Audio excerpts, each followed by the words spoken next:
To make the border and banding easier in the words, I've gone ahead and had stencils created. So we've got little ones for the little stuff, and we've made a little set. Just because, I don't know about you, but I hate base coating little tiny pointy things like that. Bats and holly leaves, ugh, don't like it. So I'm going to paint my box with the lid on because it's much easier to do your, to keep the box from flexing and stuff if you've got the lid to keep it shaped. I've sprayed the back of my stencils all at one time with the stencil adhesive spray. This isn't the Tack-It. Tack-It's good too. I think Tack-It would work fine in this case. But I've got a couple of boards outside, and I just lay everything upside down and go let it dry, and I'm back. And it's not very messy, and I'm liking that. I also like it for lettering because it does a little bit, it doesn't have such a bumpy area, and it makes the stencil adhere like tighter, if you will. One thing to point out on this stencil, this has got a two-part element. So we've got all these bells that go along, and so what I'm going to do is do my ribbon and my bells and the base coat and stuff, and then I'll come back over and lay my bell top detail once I get it highlighted and shaded, and then that's how I'll put the holes and the stars on there. Okay, the ribbon is going to be done with Country Red, and we'll just come over here with our Country Red. We'll just apply it with our dome stippler.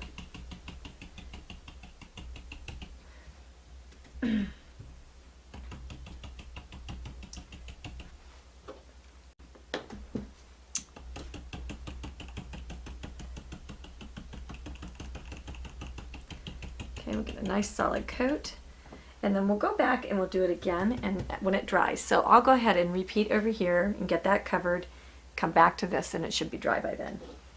Okay, and then while it's wet, with a wet brush or dirty brush, I'm going to go into Coral Rose, and I'm going to do the highlight.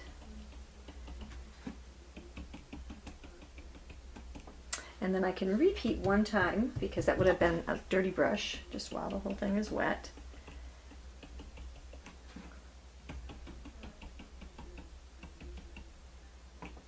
Okay, and we might still end up doing just a little bit of shade work or, you know, stuff like that, but I think that we can get a lot of this detail done with the stencil in place.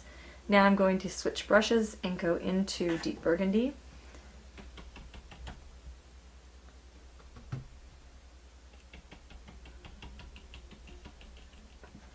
And shade both sides. Oops, look what I did there. Okay, so we'll go in and put our highlight back on since I touched it. Maybe I can get that one higher. Yeah, there we go. And we'll go into soft black with our dirty Deep Burgundy brush. Just draw that out just a little bit. Okay, and then we'll take a little sneak peek. Okay, so see how cool that looks. So that's just going to make our work so much easier, and we'll just do that all the way around. Okay, and then make sure that you're doing both your little bands and your other at the same time so you can swap them. They're done exactly the same way. I'm going to base the bells with honey brown. And we've actually changed the design of the stencil. I just don't have one to paint with at this moment, where we've got the hanger on the correct thing. Sometimes this is Patty goes and tests it, and then we decide if we need to change things. But these bits are made to line up exactly with all the bells. Okay, so we'll get those based. Okay, I'm going to go on record as saying that I really like the spray adhesive, except for when I'm doing repeats. Because by the time I'm on my 4th repeat, my stencil adhesive is not wanting to stick. And that is a problem because I don't want that to happen. So when I'm doing lettering or something where I'm going to do one time, maybe that's great. But I've got to say tack it over and over stays tacky forever and ever just about. And I'm going to deal with a little bit of warbling on my edges on something that is a repeat so that I don't have to worry about it not having a tack anymore.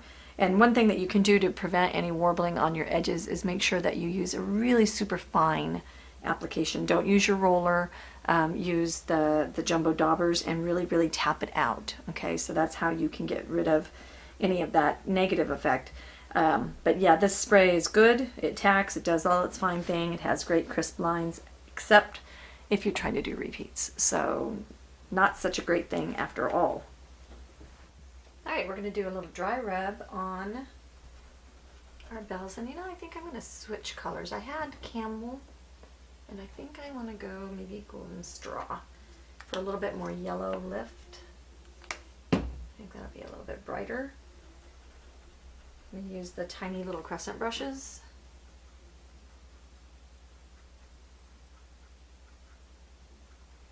Okay, and just go on all of them at one time.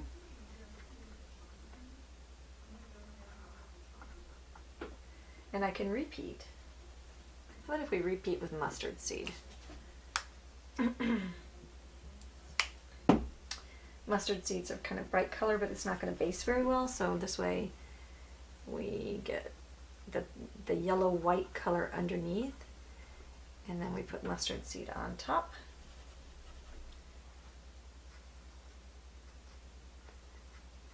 And we get a nice bright jingle bell.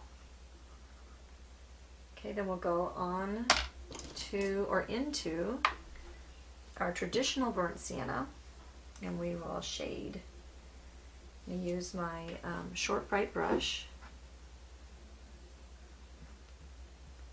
Okay, and we'll just shade on both sides, so I'll flip it over, but I'll wait till they're dry.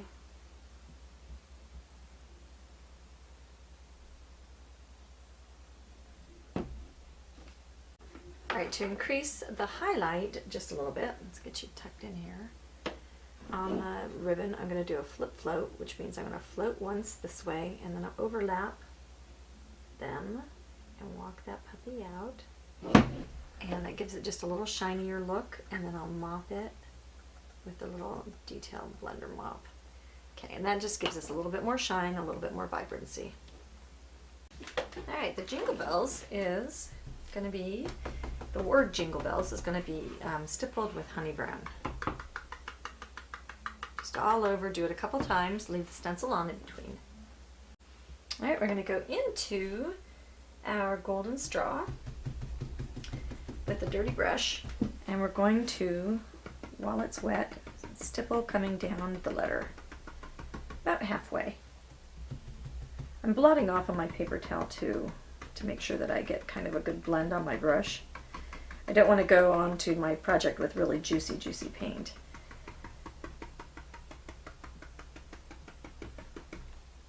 Okay, and if it overblends and gets my colors all blended, just go back to the top and re-highlight. Okay.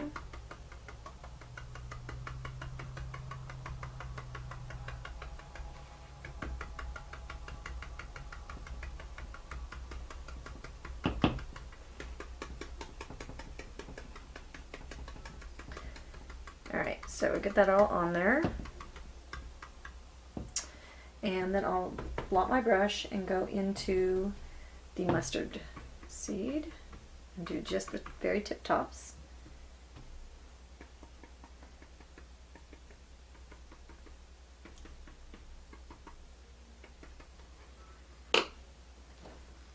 Okay, then we'll go up the bottom side with a traditional burnt sienna.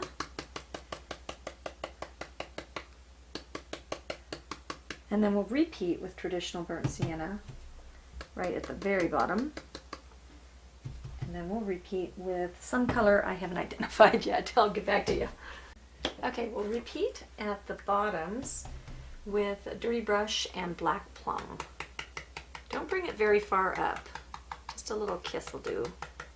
And if you want to kind of gauge it just a little bit, you can, you know, like modify it. You could float that on just to be in control. Okay, we're going to use our little holly stencils, and we're going to base them with forest green and then highlight them with festive green, just on the tips with the festive green. And to ensure that the festive green shows up, you might want to go over it twice.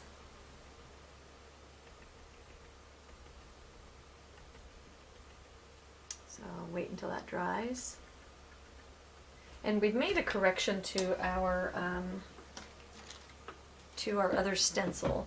So we've got this. I was having a difficult time lining up the bells, the top detail. So it's a two-part stencil. So when you line this up, once I got paint on here, I was having a hard time seeing it. So now what we've done is we've made them exact duplicates of each other and put them onto two different stencils. So when you can line up the bell detail using the ribbon. So you can line it straight up on there, and then everything will flop right on there, and you'll know exactly where to put the top detail. So the ribbon isn't another repeat you could use it, I guess, but it's more a placement device for the top of your bell detail. Okay, so we're going to make our dots. I'm going to use the number 4 on my Easy Dot tool. Always use fresh paint. And that's not big enough. This is what I love about the Easy Dot tool is when I'm searching for a size, then it's easy to find exactly the size I need.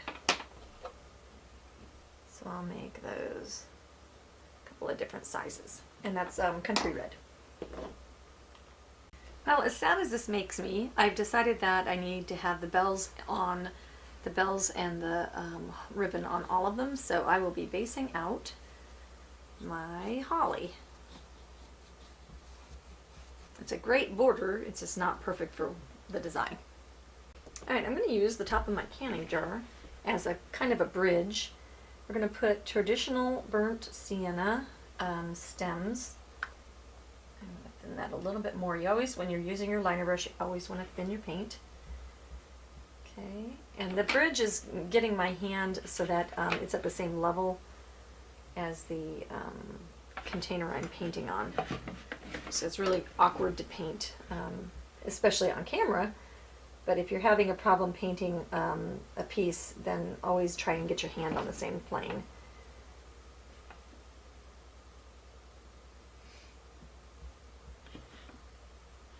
Okay, we just want to set where the greenery is going to come from.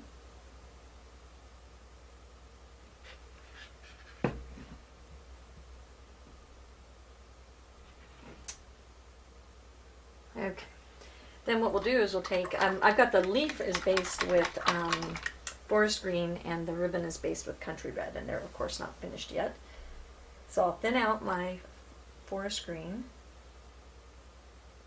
Got my Raphael brush. Dry the ferrule off.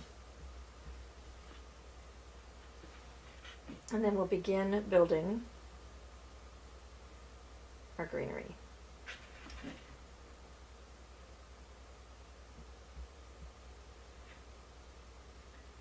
And you'll notice that you can't really see. You can see it a little better on camera because it's shiny right now, but when it dries you won't be able to see it very well. But that's okay because that's what's going to give it depth, is we're going to get those different layers on.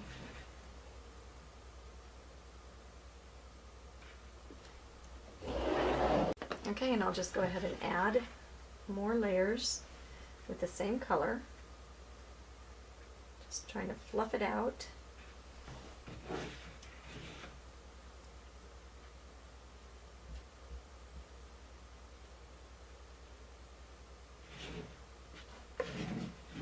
And then we'll move up to Festive Green. Actually, you know what? Let's go into Hauser Light. Now, Hauser Light actually might be a mistake right now because it can be a little bit chalky sometimes. So I think we will go Festive Green, and then we'll Hauser Green on top of that, Hauser Light on top.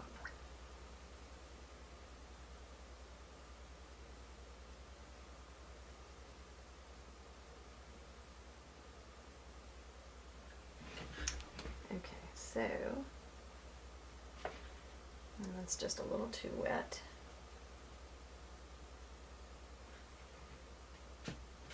Take that off and go again.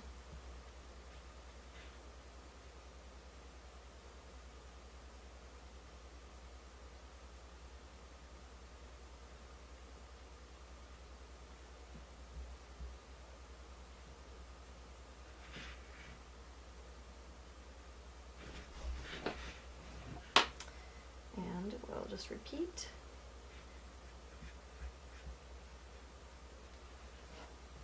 All right, we're starting to build our more final layers. This one is mistletoe.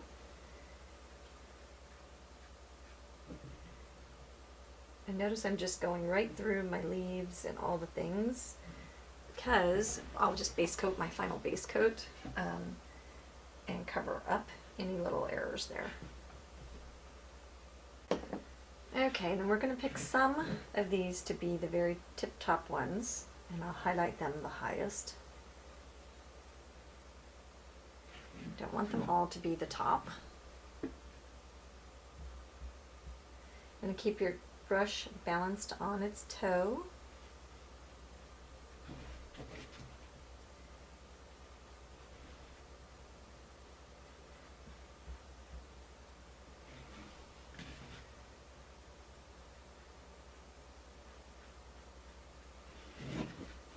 Okay, and we'll go one more time, and that's with Hauser Light Green. Let's heavy those up just a little bit.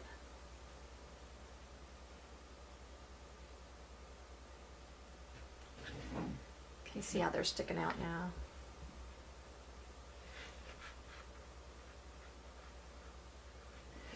You seem to, I tend to avoid painting on these kind of weird surfaces because on camera it's really difficult to show. And I think the team of reindeer and stuff, I think we're going to just do on flats, just for ease of watching. And we'll do those on another piece. All right, I've got a little jingle bell stencil.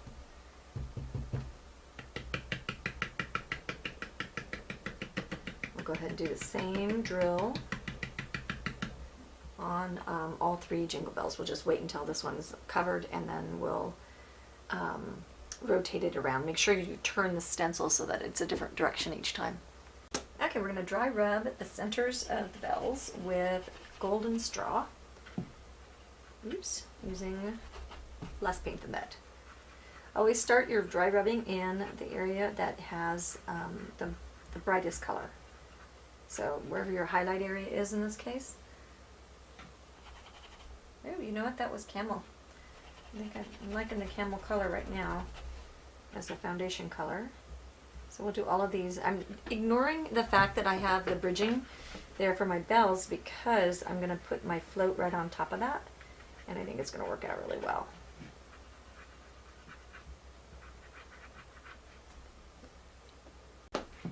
Then we'll repeat with mustard seed. It kind of acts like a glaze over the whole thing.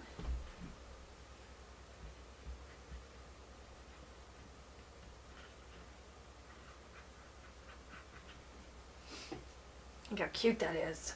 Love it, love it, love it, love it, love it.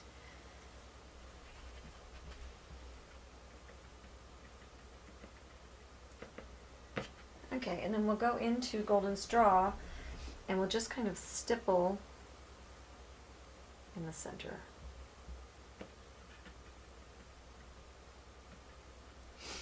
Okay, then we take our flat and we're going to go into our traditional burnt sienna. And we'll shade for roundness. And I probably want to let that dry for just a second. All right, we're going to take our dark color, our dark color, that's very descriptive. We're going to take the traditional burnt sienna and we're going to go above and below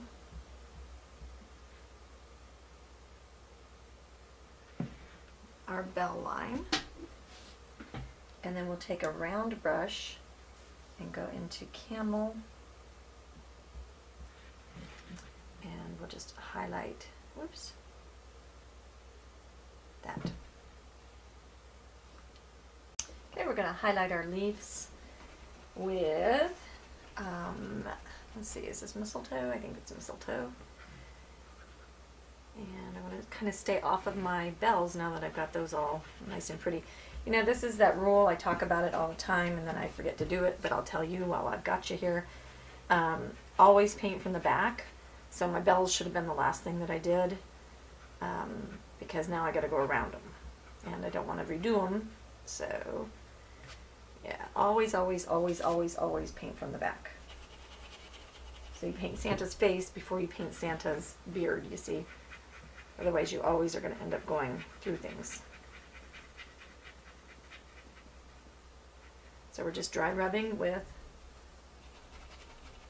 the mistletoe, and we'll maybe repeat one more time with mistletoe. And then we'll go, I don't know, I'm looking at this Hauser light green. It might be okay.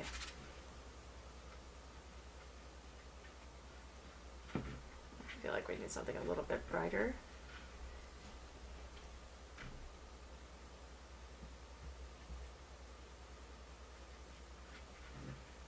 Okay, maybe not.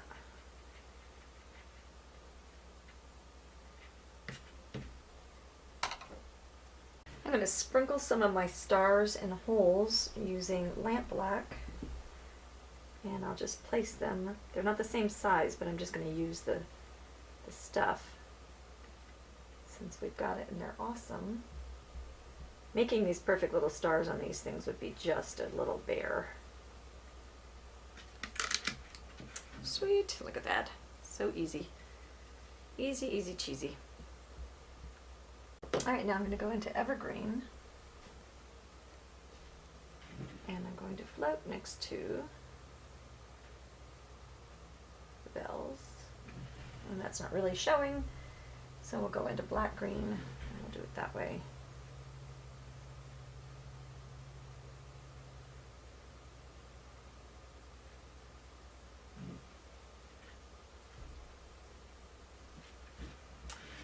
Okay, we can also go in and give ourselves the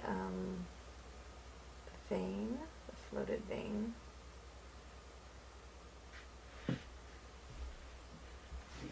And I'll do the same on this side when that dries, and I'll do that on this side when that dries. Okay, and while I'm at the colors and I've got things going on, I'm going to go ahead and wash over a little bit of some of these boughs, because not everybody gets to be, and I'm using black green, not everybody gets to be front and center, and I've got a little bit of conflict going on, so the way I'm going to resolve it is just to kind of wash it out. Okay, they stay there, but now they settle down just a little bit.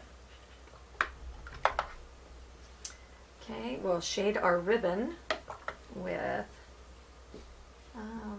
let's shade our ribbon with deep burgundy. And we'll get out soft black as well, because that's a good standard color for shading country red. Okay, so deep burgundy will be first. And we'll just kind of deepen where that goes around things. This is a really good way to red your ribbon up too. So I'm going to walk this down my ribbon. Whoops, I'm going to walk it all over the place. Okay, that's just going to red it up a little bit.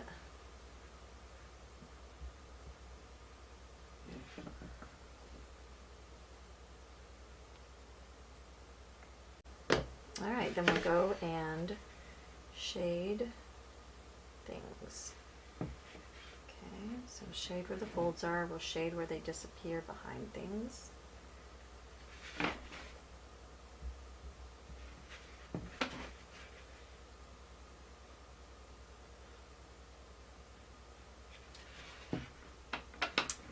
Not so much of a shading moment on here, but then we'll go into our Patty's favorite dry brush, and we'll go with our coral blush. I think coral blush plus country red is going to be a good combination. I think the coral will be just a little bit too much, just a little bit of a redder highlight. If we get too chalky on this, then what's going to happen is it will kind of scream at you because it's a little bit darker piece. And we're just going to dry brush.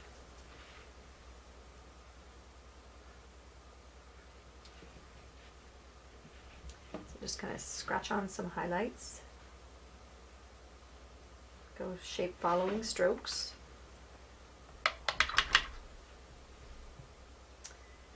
Okay, and now we're going to use our great big Easy Dot tool, and we're going to use our country red, and we're going to put on some berry clusters.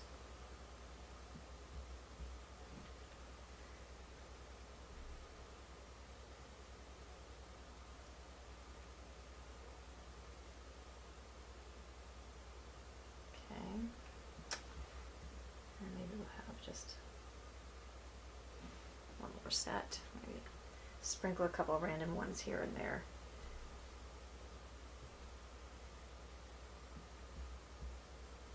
Okay. And I think we'll let that dry. I think this is great. When we're base coating our standing surfaces, what we're going to do is we're going to use this Italian sash brush, which has got a really long, kind of floppy but stiff bristle. I'm going to go into honey brown and stipple it around, and then I'm going to go and I'm going to tap towards my edge. This will prevent a lot of bleed under problems and things like that. When we have these cut detailed things, you just want to kind of scooch it each way towards it. And then you can smooth out the texture if you don't like that on top. Okay, and I'll just go ahead and get that all base coated. And then I'll take it off of my nonstick mat and I'll place it on top of these little drying things so that I can get dry and air all the way around. Okay, to clean up our mat, we're just going to go ahead and squirt it with some regular old water. And we're going to use a little squeegee kind of scraper thing. And I'll use that side that's flat. And it just loosens right up and it peels right off. Let me grab a little example of something I was playing with. I took a little piece of this and I used some glass letting type liquid stuff, and notice that it peels right off. And what was really funny is this is a piece of 2-part epoxy that I put on here to just see how it would dry and if it would stick or whatever. And it's like a varnish that goes real thick, like a bar kind of varnish. And I put it on there and it pops right off, and you can make little pieces like this to glue onto your piece. It's just really cool how non-stick this really is. So anyway, 2-part epoxy, hot glue, any of that kind of stuff doesn't stick to this. So you can make as big a mess as you want. And with the extra large size available, then that just makes it all the better. A bigger mess, right? Alright, I'm going to go ahead and erase any of the details. On the back of my Ghostwriter, there's a little eraser back there, and so I can erase my chalk lines. Okay, and then we are going to dry rub the highlights with the dome stencil brush. And we're going to start with forest green, and what we're going to do is we're going to rub off all the paint. Just dip a dry brush into the paint, and then you rub off everything. I call this dry rubbing, because we're going to use rubbing motion, and our brush is indeed very dry. Okay, and so then we're going to go ahead, we're going to use shape following, which I'm just going to do a series of kind of like little circles.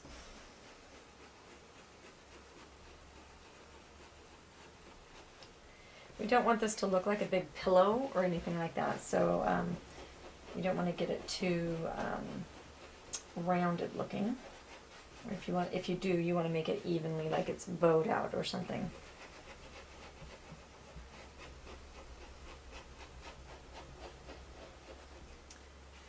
Okay, so that's our first layer. We can repeat with that color one time. These you'll want to buy a bunch of these little guys like this. They are indispensable, and you have to have them dry. So make sure they're super duper affordable. Make sure you have a handful of them on hand when you're going to do a dry rubbing project, because you won't be able to move forward with your colors if you don't have enough brushes. One of the tricks that we can do to make them stretch a little further is we can go ahead and use this dirty brush. So I'm going to go ahead and wipe out even more and go into my next color. Now what this will do is it'll muddy this color just a little bit, so I'll neutralize it by loading it again. I'm wiping that out. That neutralizes the color that was on there before. Okay, now this color, this is cold and wet. So that means if your project is ever cold, that means that it's actually wet. So I'm going to hit this with a blow dryer real quick. Okay, so we'll go ahead and increase the highlight.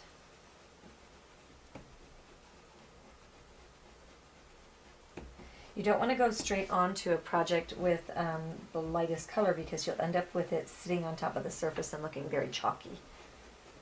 So you always want to make sure that you build up your highlights.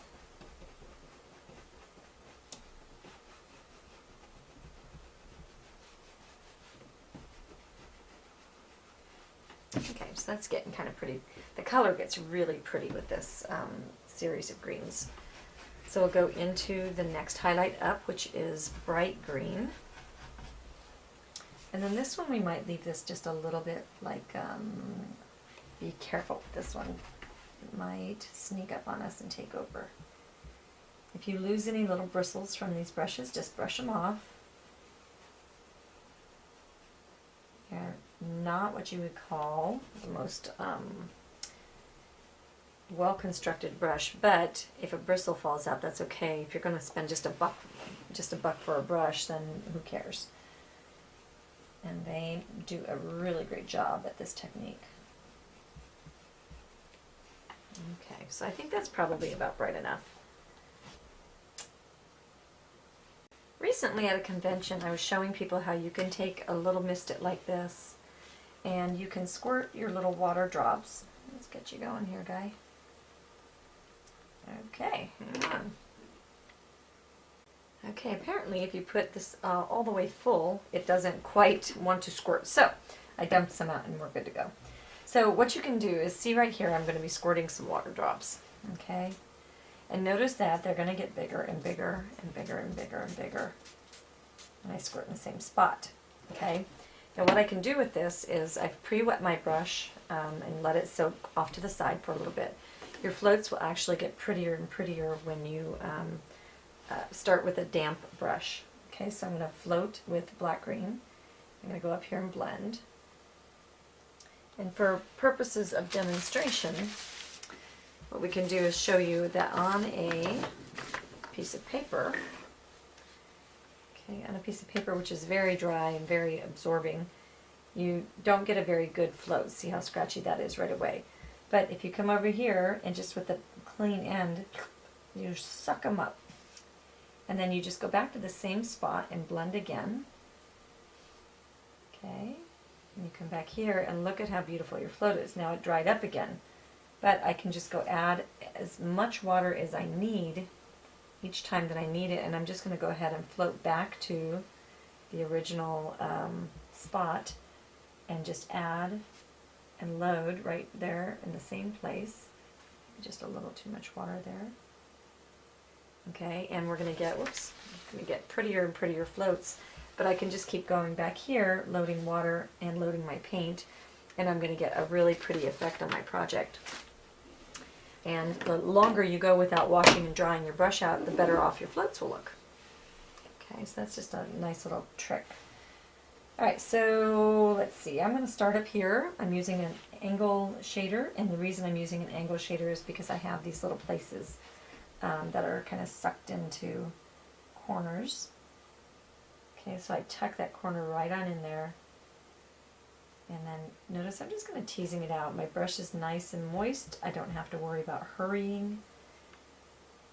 And so I'm just going to go right down to there, and I'll walk it out just a little bit right there. And maybe I'll go ahead and mop it. This is my favorite little mop right here. A blending mop. Okay, and then we'll float all around the whole piece, and I'll just keep loading my water droplets. If you want a really good travel tip too, you can actually take these little smaller containers. You can have one filled with water, one with alcohol, and one with extender, and then they all fit right there, and you don't have to have big buckets of liquids, you know, in your travel bag and stuff. This is very handy. I've had these for probably about 3 years. And I take them with me everywhere. They just go in my little paint supply kit, and super duper handy to have. Alright, we're going to get the sleigh runners. We're going to do espresso. And so what we'll do is we'll shade underneath them. Okay. Do that all the way around. One of the tricks that I need to show you, because we're on this cut edge, what we're going to do is we're going to lead, instead of floating right straight against my edge, I'm going to shade to the angle, and that will keep my brush on the surface of the wood. Otherwise you'll find yourself falling off the track all the time into the little valley down there. Okay, one of the other things that we're going to do is we're going to be switching gears. So we want to go on the underneath side with the espresso, and then I'll just run it into a corner there, and then I'll come over here and meet it on the other side. So then when I highlight, I'll highlight over here and then over here. It doesn't make much sense, but I want the highlights always on top in this case. Okay, then we're going to go into Alizarin Crimson. And we're just going to deepen, whoops, and try to do it a little bit neater. Deepen some of these little areas underneath here. It's just like a little kiss of the red. Okay, maybe over here.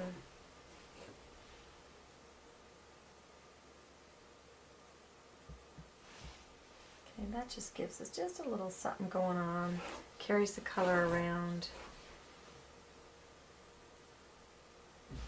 Tints things. Probably up here on the back of our sled.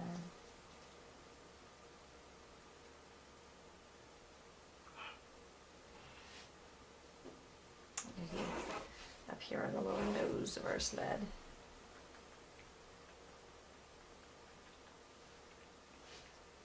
Okay, and we can go into Black Plum next and deepen any of that we want to. I'm going to bring that around. Okay, just do little kisses here and there.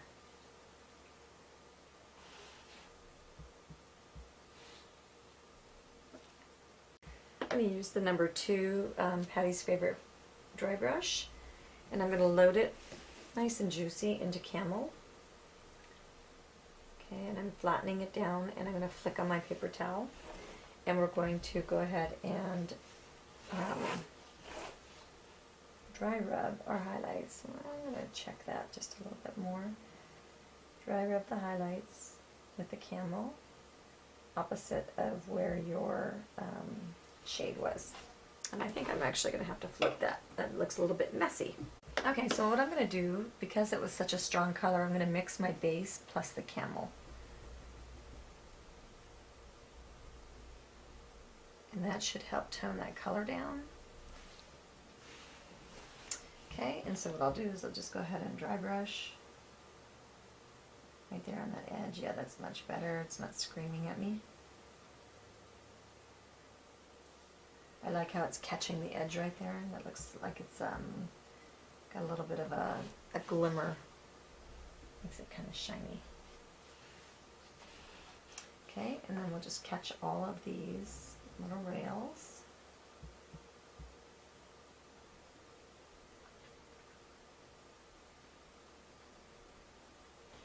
Okay, we're going to take just a little bit of our marigold where our sleigh runners are the brightest, and we'll keep that up in the center of interest.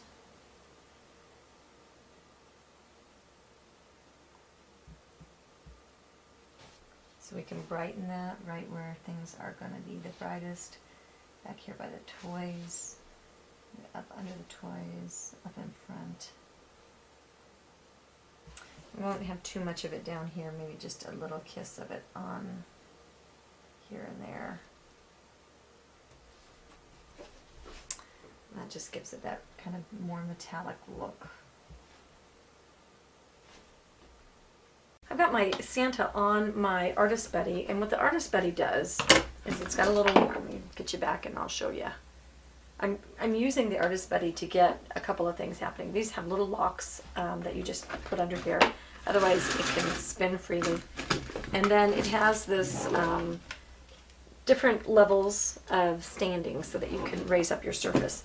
Now, what the benefit is to you is not so that you can raise it up for viewing on filming, but it is to get your posture upright. So when you're sitting and you're painting and you're hunched over your painting project, then that's really bad for your posture, and it's really terrible for like breathing and getting air and circulation and all of that. Many people have written and said they can't paint anymore. They've added this little guy, and now they don't have any pain when they're painting. So this is just a really good like health tool. Okay, so then we're going to go into Honey Brown, and I'm using this to get the angle up so that you can see what my hand is actually doing. Okay, so this way my hand isn't like covering over the whole thing. So we're going to base the gold detailing on the lantern with Honey Brown. I'm using a Pro Round brush because they are awesome. They can base coat, they can make strokes, they can do shading, they can do dry brushing, they can do just about everything. I never would have guessed that I would have loved a round brush when I very first started painting. Okay, so I'll get that all based. It'll probably take 2 coats, and then I'm going to go ahead and do the rubbing after I get the first base coat on. And even though I'll have to repeat repeat the base coat one more time. All right, I'm going to put the deep midnight blue back here behind in the handle right there of the. At some point there's a hat going on, but I think he's whipping around. So I want that just to be kind of like dark sky. Okay, and at this point, let's see. I think we're going to make our leather belt, our jingle bell strap, out of, we're going to do milk chocolate. Get that based. I like to get all the base coats done because then walking through all of the details is just pure fun. I just don't know if this is dark enough. So funny, you look at this bottle of paint and it looks like it's very dark, and then you look at the effect and it's like, well, maybe not so much. Yeah, that's not making me happy either. I need another color. Okay, we're going to take our micro eraser and we're going to erase any little itty bitty bits that are showing still. Okay, it's just a retractable little tiny microscopic eraser. But when you get paint on your graphite lines, what happens is they get stuck there forever. So you always want to make sure you get rid of any lines before you're going to put paint on stuff. The fur is based with slate gray, the face is flesh tone, and I decided to make that red ribbon because when we get our little dude over here, he's going to have red harnesses to bring those 2 colors together. So I get the red on here and the red on here, and then it'll flow across. So sometimes you don't get to choose to have brown harnesses if you need the red to flow. So you have to watch that when you're choosing colors. All right, I'm going to take my mustard seed and a crescent brush, and I'm going to dry rub, which means I've got dry paper towel, dry paint, dry brush. And I'll just rouge on, or dry rub on the yellow lamp from the center. And it'll be fairly strong in the middle because that's where like the filament or the bulb is, or the candle, whatever is lighting Santa's light. And then we'll spread it out.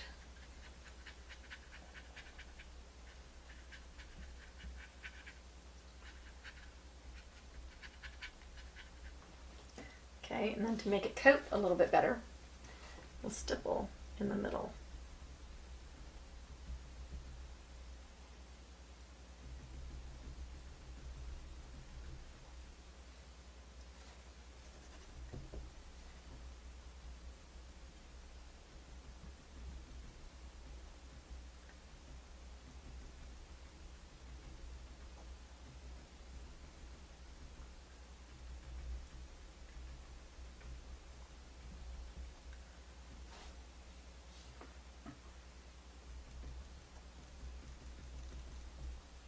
Okay, and then that light from there is going to kiss onto the runners. So wherever that light is coming in contact, we want to reflect that with just a little bit of mustard seed in that direction.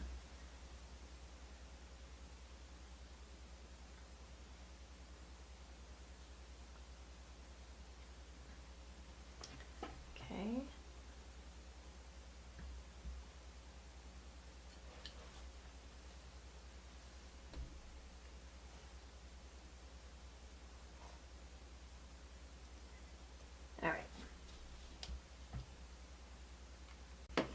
Alright, I want to go ahead and mix some mustard seed with some white, and I'm going to use an angle stippler, and I want to give that just some crunchy light coming out of here magic.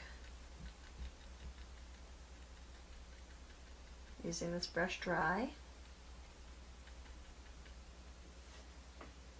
And then maybe just a little bit of white.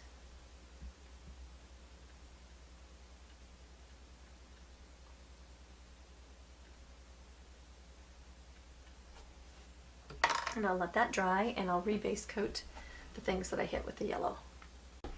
Alright, we're going to highlight the brass stuff with a little bit of a dry brush of mustard seed.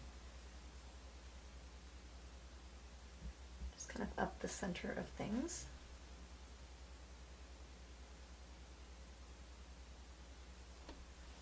Alright, we're going to use our little short bright brushes, and we're going to shade right where we want it to go and walk that out. Okay, the neat thing about the short brights is if you use them with minimal water, you can control all your floats for really tiny areas. Let's see, I'll go over here. So I can get this little chain and just shade it and walk it just like I was doing something big. But I have all this control. Okay, I'll make that little guy look like he's going around.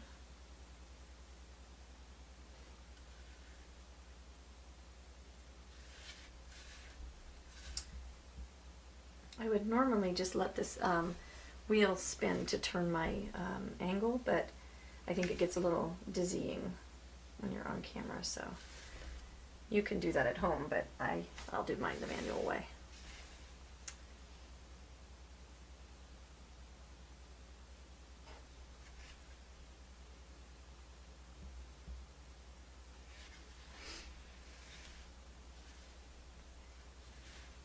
And so this is espresso. I think I said that.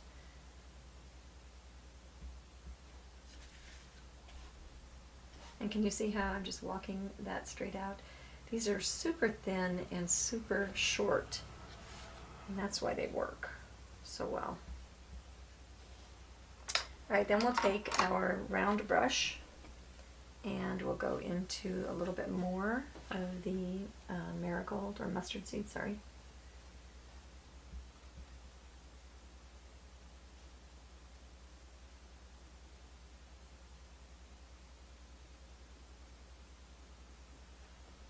And then I'll just give that nice look of the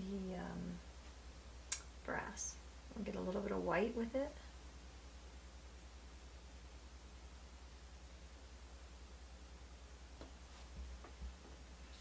I'm going to go with the mix and give that a shine.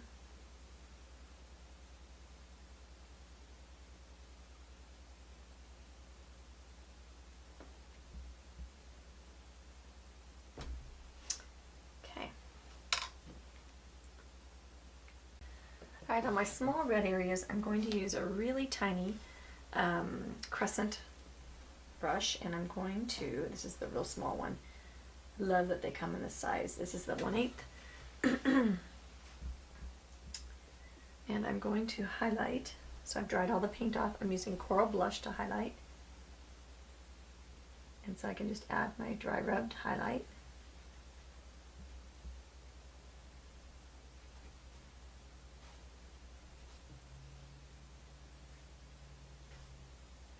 this has a top and a bottom to it. Always go shape following. Let's see how big we can do this on his hat. It's going to be dried off a little bit more. Kind of straight up the middle. And what I'm doing is I'm highlighting before, and we'll highlight that red while we're over here. I'm kind of doing a messy float through the middle, and that way when I shade on top of it, it'll kind of glaze it and it'll make the float seem like it belongs. Real tender pressure.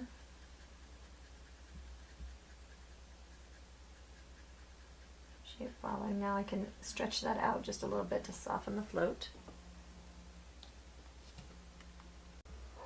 Alright, we'll take our coral blush and continue into all of these little red areas, just right in the middle.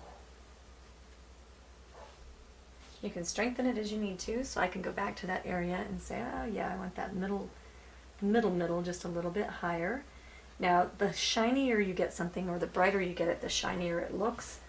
So since Santa's got a fur, or not a fur, but like a velvet outfit, we probably don't want him to have, you know, anything too shiny looking. So, and then the other thing is you want to, this area right here is shadowed because he's in the sleigh and his arm is over it and the fur is over it. So this highlight is going to be really minimal. It'll just do a little bit just for roundness.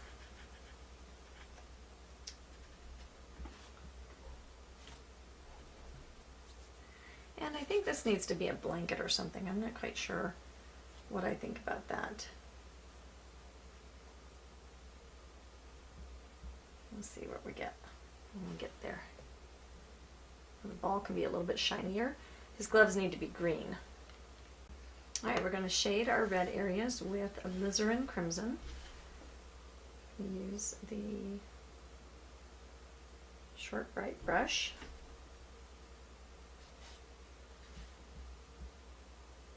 And when I use these, I tend to put my brush handle down just a little bit more. I don't use it straight up and down. So, and I tend to also pat at it a little bit because you can. Not sure why. Haven't pondered that yet. Okay, and that just makes him just a nice rich red. We'll go ahead and come over here and get this lantern going.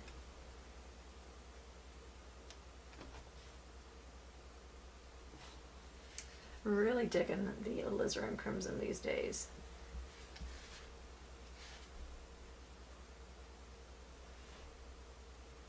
And I don't know if you can tell from the sound, but I'm not reloading my water over and over again. I'm really just using this brush with the water that's left inside of it.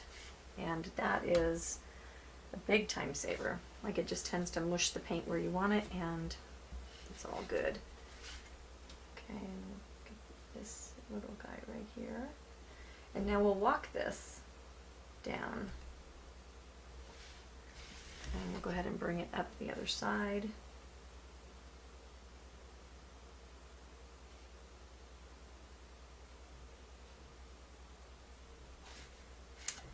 And we'll go here.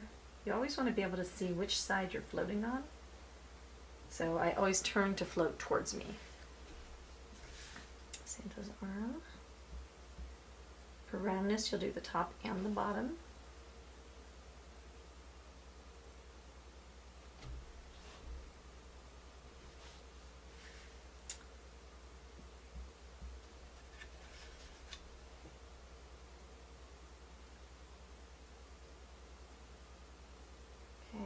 There's that little dude right there. Okay, and then his arm will get over here. And then we'll go underneath. Now it just becomes an issue of avoiding your wet areas. And we'll go into Black Plum. And I will go ahead and wash my brush just because it was getting just a little bit. Once it gets too dry, it'll kind of start telling you that it's time. So just pay attention to your brush. We'll go underneath here with the Black Plum, because that's really shadowed. Give it a single swipe on the alizarin areas to reinforce.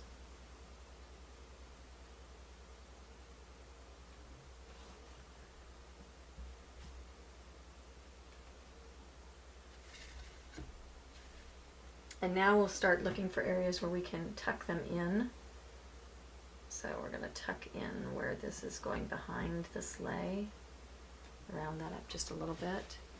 Right here behind Mr. Teddy Bear. Let's tuck that ball back there. The arm is of course tucked.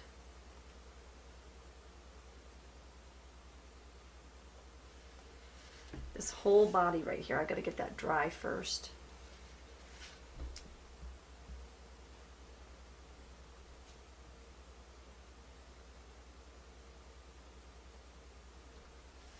Okay, now as this starts coming out of the thing, then right here where it hits and it loops over, that's where things are going to be really bright. Now I didn't highlight that, but that is where it would be bright. This area right here is where it would be kind of dark. So we'll just pay attention to that. I got anything? Yeah, I'm going to have to dry before I can do more. Alright, we'll go ahead and get him shaded down just a little bit more back here. And the other side of his arm. And under his beard.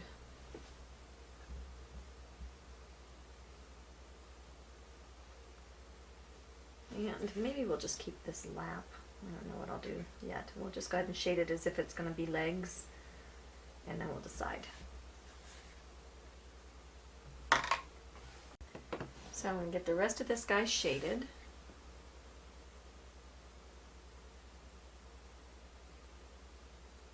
The shade underneath his furs. I'll make sure that those thread out over under his beard.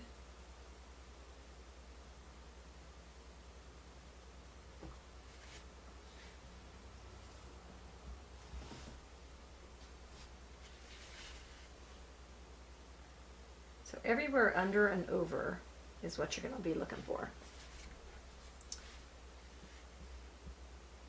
And I still have to get that elbow shaded down. I think the end of his bell thing here needs to be, just walk that color in a little bit. It's got to be done back here, where he's sitting in that sleigh.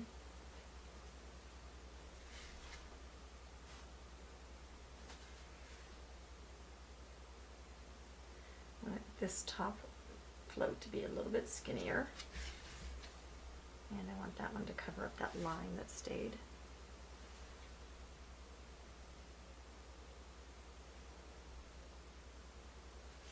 Where things go over or into corners, like over here, we need to make sure that that gets shaded and then walked out.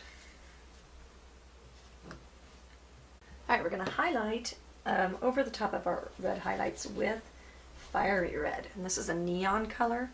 And what this does is it doesn't base coat or anything, but it just glazes and it gives it just a real vibrant kind of color. Okay, so just go ahead and just sprinkle some of that here and there.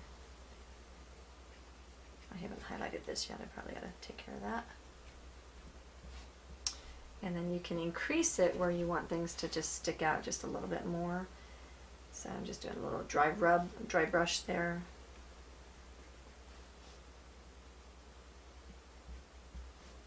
Okay, kind of keep his center of attention right there, and this stuff will be like additional like detail that your eye can wander around in. Alright, we're going to go into our forest green with a crescent brush, and we're just going to go ahead and highlight the centers of his mittens.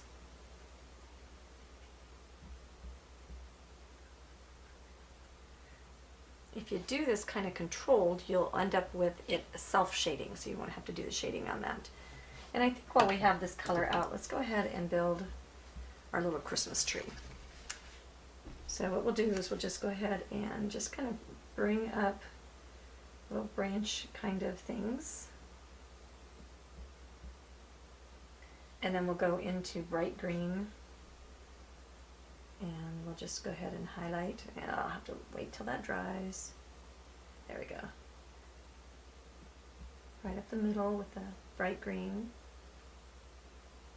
And then we'll dry that out of the brush and then go into, oh, that was festive green, then bright green. Okay, I'll definitely wait till that dries. And then while our middle is wet, our gloves are wet, let's go ahead and slip slap just a little bit of our festive green. So I'm starting where I want the color the strongest, and then I'm just slip slapping that. And then I'll go into the bright green, and I'll put that right in the middle, and because it's wet in wet, then that means it'll blend really nicely.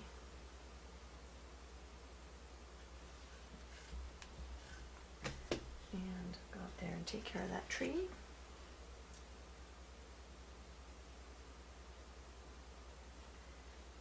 I like that festive green on there a lot. I think we'll go kind of all over with that.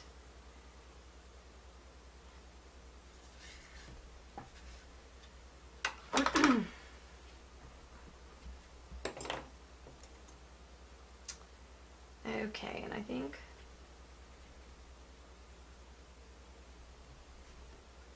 just a smoothing application of the green. Yeah, I think those are great. Alright, so where this is coming out, we want to give that a nice highlight.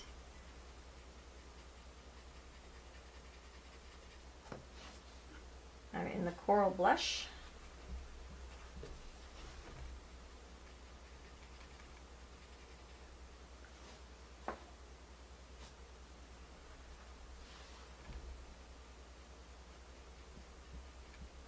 And now I'll do almost like a dry brush. I'll just barely dry it off of my brush, and we'll make that have a nice high highlight. This faded down when I glazed it, and I wanted just a little bit more shine because it's metal. So I'll sneak into coral blush, and then I'll sneak over to the white and blot that and just add a shine with the white and the coral blush.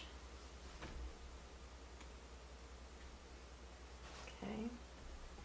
Anything metallic gets to be shiny.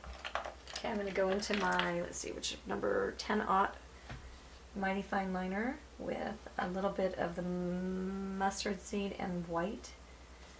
And we're going to give our little shinies to these guys.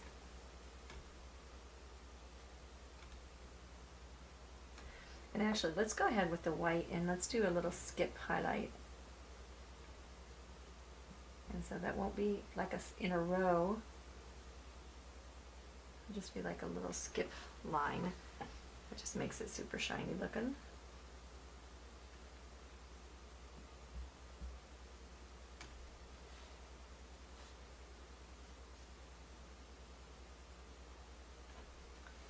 Okay, I think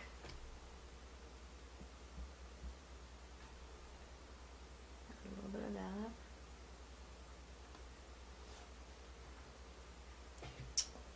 Alright, I can dig it. And now we'll continue onwards with our ribbon, and we'll go into the Alizarin, which is drying up.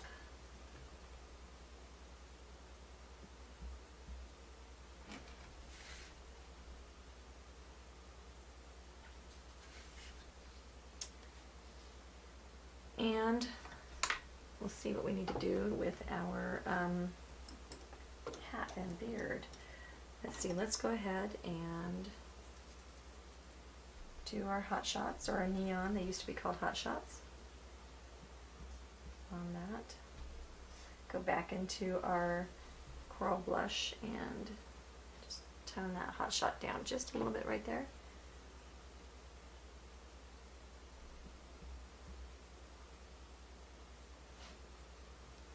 Add that little bit of painterly texture.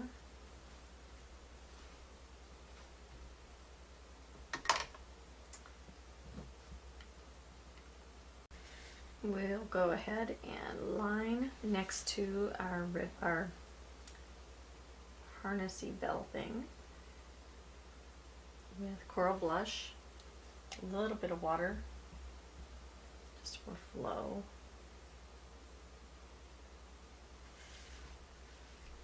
And that's just to say, hey, yeah, this is dimensional.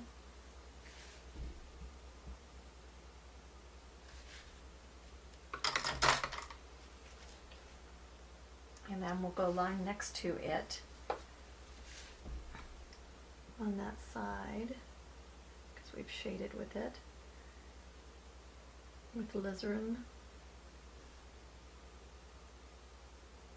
Bring that up just a little bit.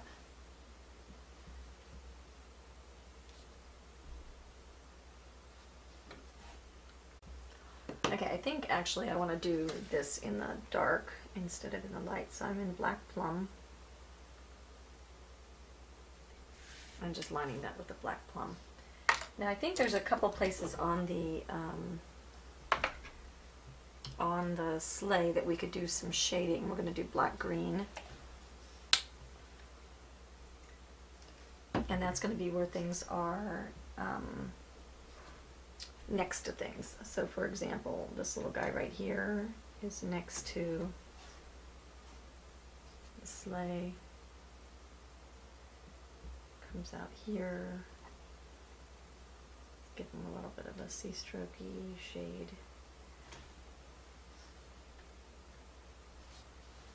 Maybe we'll bring some down here where that's casting kind of a shadow.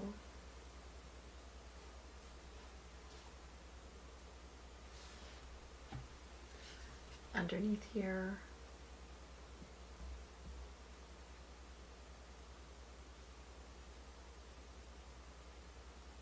And then that'll get skinnier coming up to the top.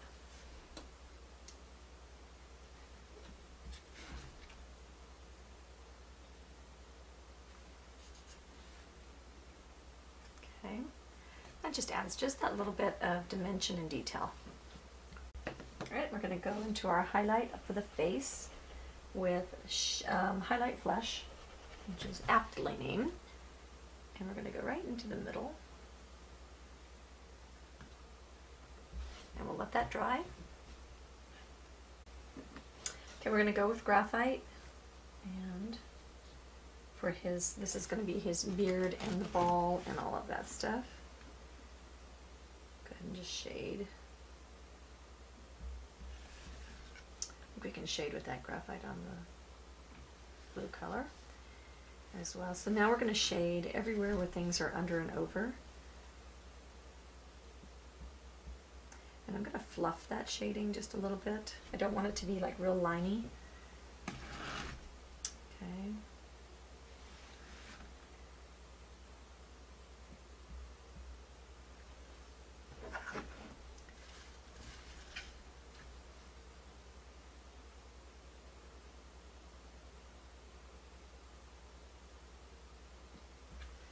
Draw that in.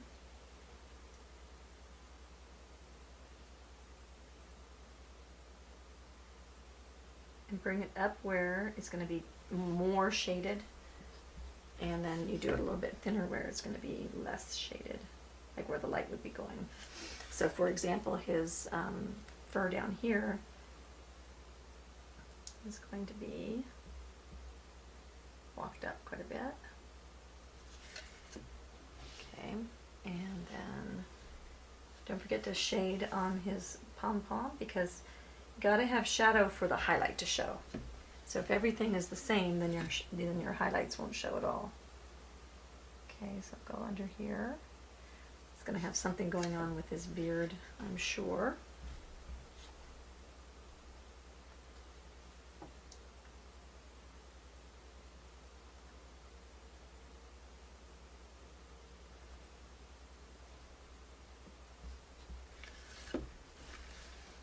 And this side will be his darker side. This will be like the highlight area right here.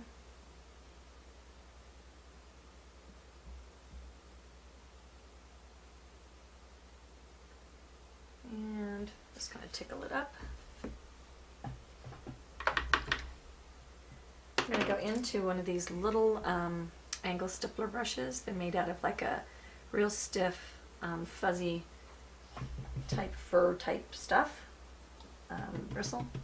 And we're going to go into Gray Sky and just pounce really hard. And then we're going to make our fur. And you just want to tap it on there so that it leaves all those little hairy looking stuffs. Get you in a little bit closer. Okay, so here, same thing. We're going to start in the highest area. And then I'll walk it towards the other, letting it get real wispy.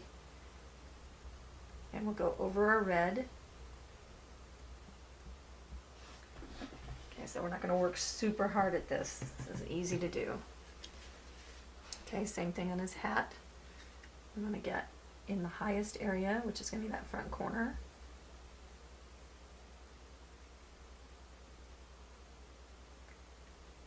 Same thing here. And lighter, lighter, lighter, lighter. Then you can just go touch a couple of things on there. Now we'll go into white, dirty brush. And we'll just highlight just that little bit.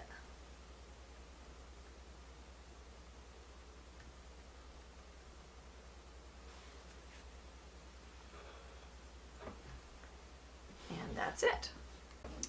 All right, on our horn, we're going to shade with black plum.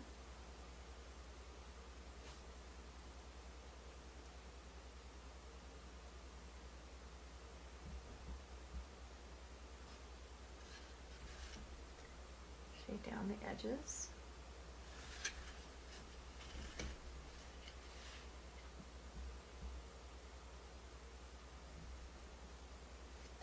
And then we'll switch to our round brush and we'll go into mustard seed and we'll do a dry brush.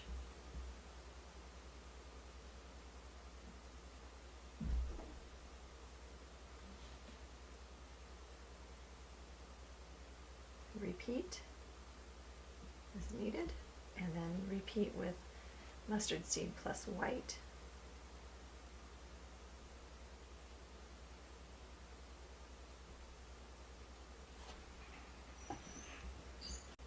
Okay, we're going to shade on his face with Shading Flesh.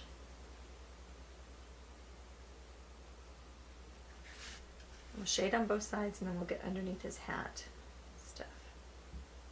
Actually, I think I can slide that right on over. Sometimes your best mops are your fingertips. Okay, we need to shade on our little teddy bear, and so we'll shade him with the espresso.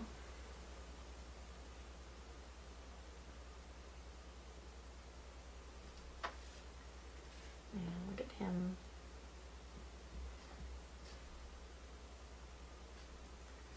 When your colors start drying out, sometimes your floats won't agree with you.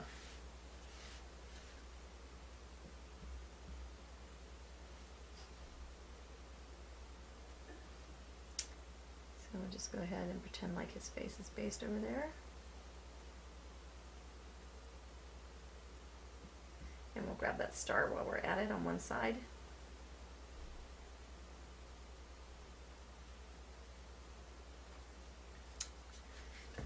And under his belly.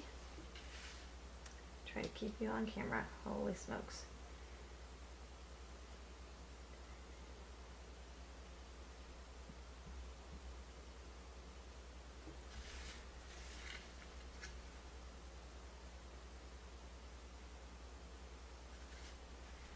Okay, we're going to take the dry rubbing and the mustard seed, and let's go ahead and stipple that star from the brightest edge and then dry it off and continue stippling over. We'll give it just a little bit of a different look, and we'll use the same, we'll use a little crescent. Let's use the Now let's use the crescent. I think his fur needs to be a little bit tame. And we'll go into camel. Is that camel? Cocoa. Camel. Okay. And we'll just give his little nose some stippling. Give his little ears a little highlight. And then we'll give him some fur.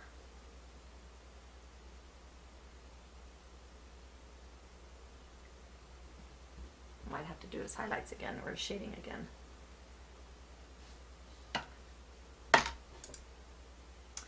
And I think I'm going to like him with a little bit of the soft black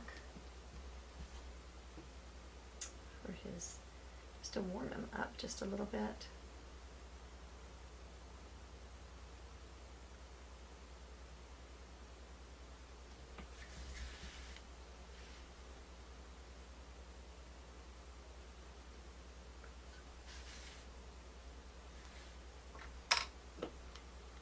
Okay, we'll get in a little bit closer here. Try to keep you on the camera. All right, we're going to just build a little bit of a furry brow.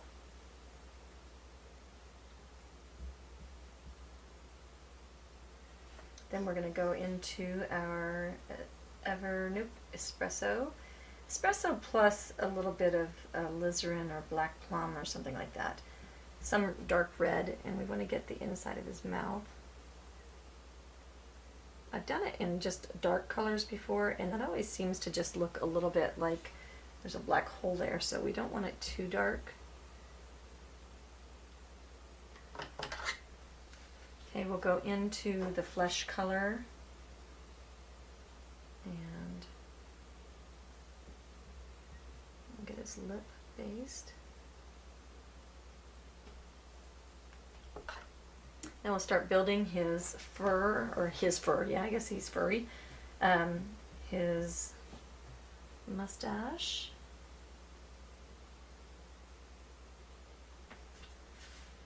Come around. Always give yourself the best position for stroking things like that. Now I'll go into white. Okay, a little bit too much on the tip of my brush.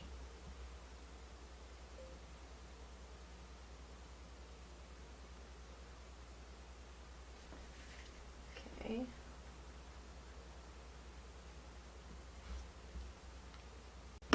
Alright, and now we'll go ahead and shade under his mustache with graphite.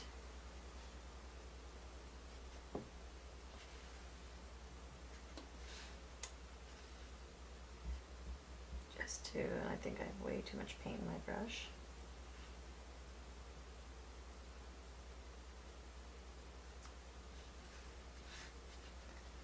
And you can give yourself some highs and some lows.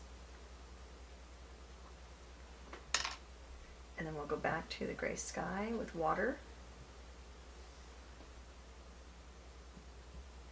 Okay, and then we'll just start curling Santa.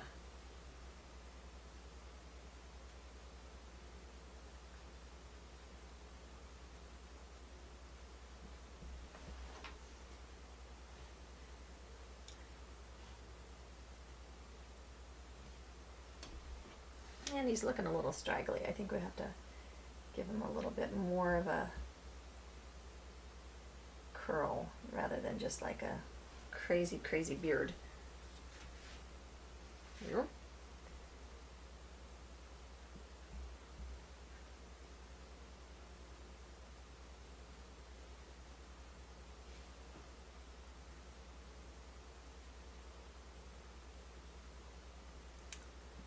Have hair on the side of his face.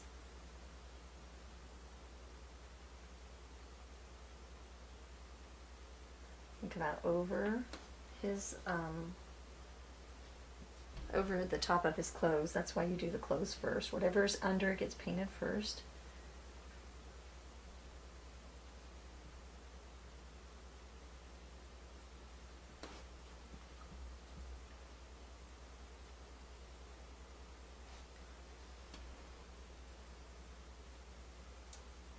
More white in his mustache.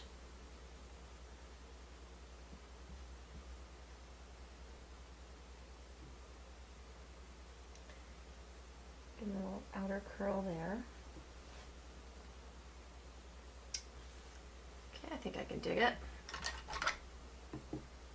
And we'll shade his nose with just a little bit of shading flesh.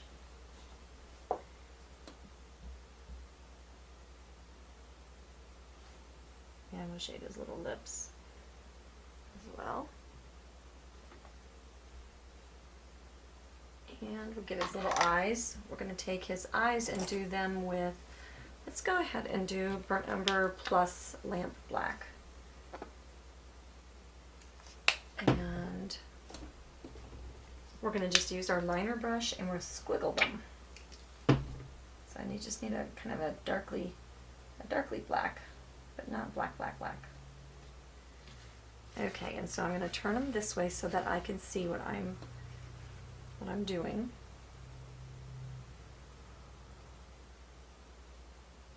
We're just going to give him a little squiggle.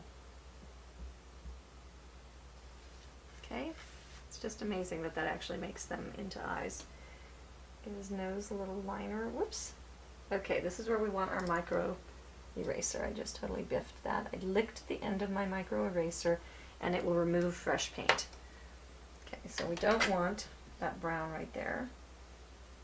So we'll line his nose with a little bit of shading flesh plus brown.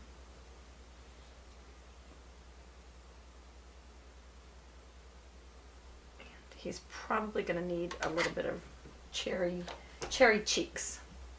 So we'll go into our tomato and we'll give him some red on his cheeks. And we'll give him some red on the tip of his nose.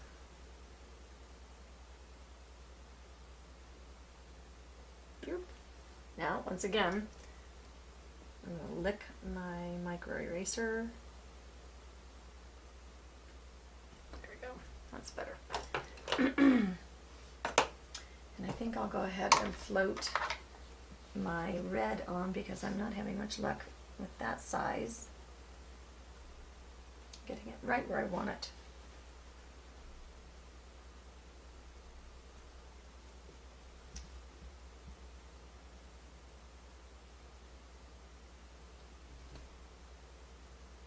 Okay, presto.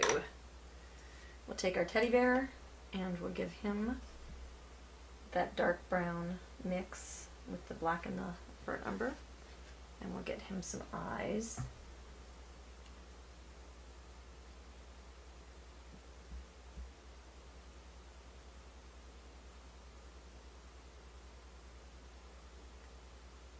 And then we'll give him a little stitched nose.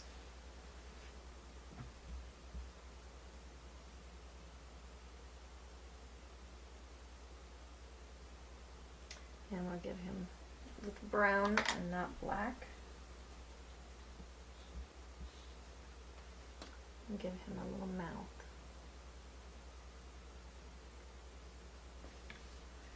Okay, maybe he can have a little bit of ears as well.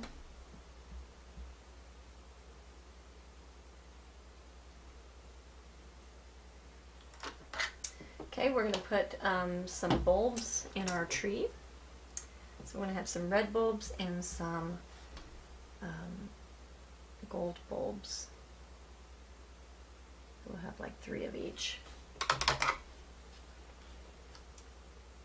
And so we'll just do them with the same color as our,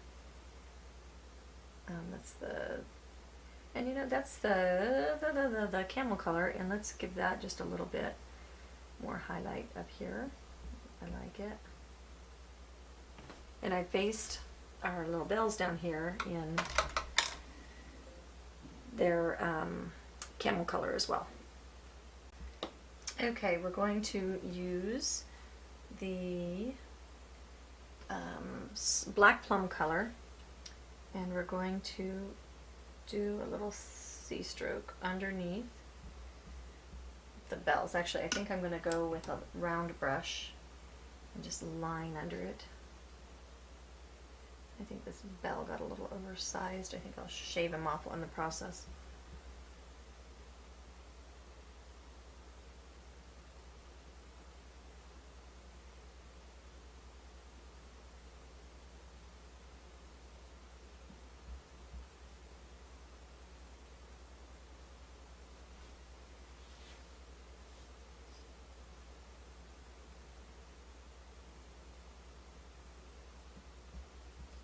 Okay, that gives those bells a nice, just like cast shadow kind of moment.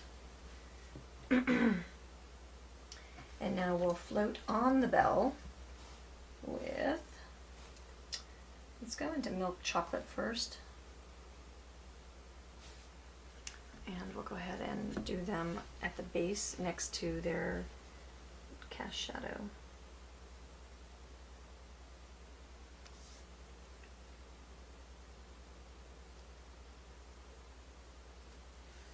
And we'll rotate it around as we get down there.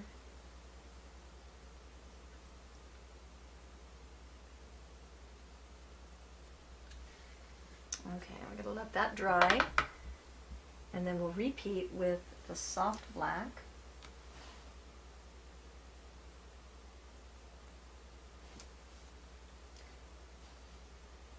And I'll definitely have to hit the dryer. All right, and we'll repeat the soft black.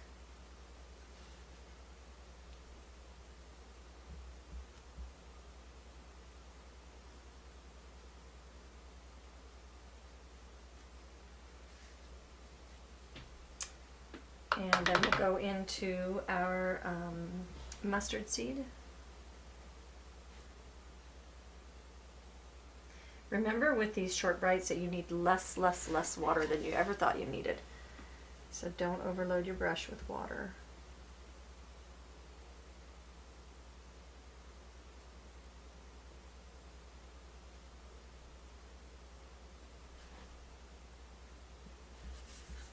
Okay, those are belly looking, I think. And now what we need to do is we need to go into the, I think, honey brown. And let's give them those little bell features, like the little whoopee thing that goes outside the bell. I think that one's a little bit big. Kind of drag that across.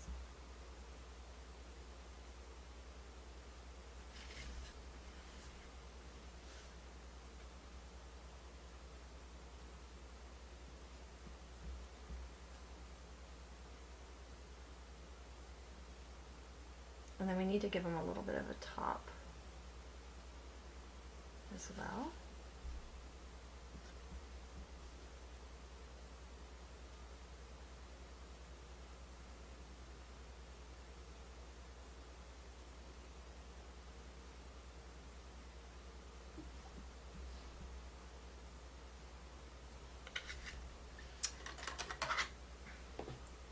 And then we'll go into mustard seed plus white, and drag that puppy across the middle.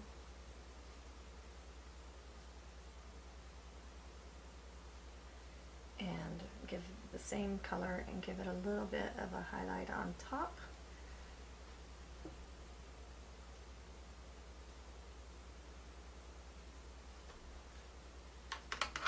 And now we'll go into that dark brown black mix, and we'll make the holes on the base.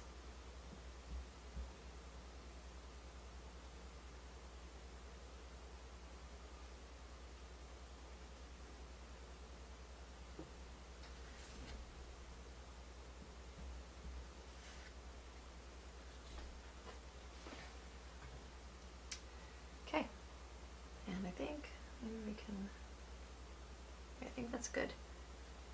Okay, we need probably a little bit of shine on our bells. So we'll go into the mustard seed plus the white mix.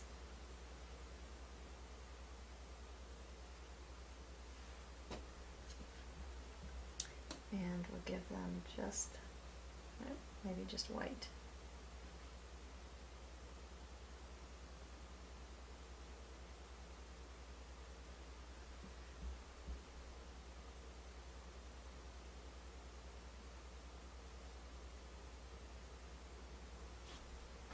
Okay, and maybe a little bit more of a highlight down here across the bell.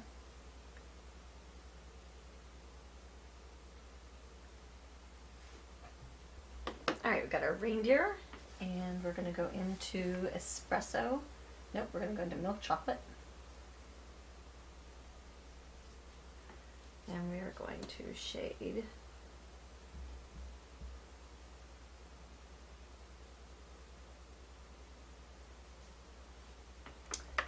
loading my brush just a little bit nicer. My paints are all getting a skim on the top of them, and so what I'm trying to do is just shortcut myself, and that's not working so good.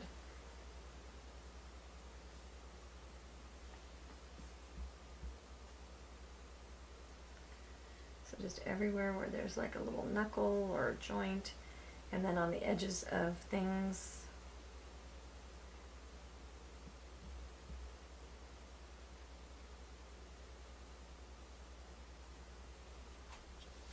Across the tops of ears.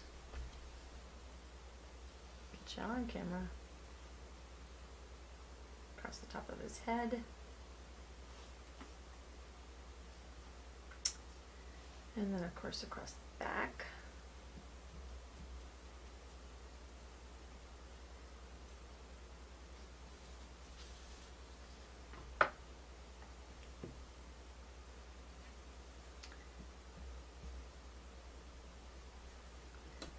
The neck, belly, just about everywhere. What does his leg do here in the front? Okay. Flip them over, get the other sides of his legs. What we're doing is establishing roundness.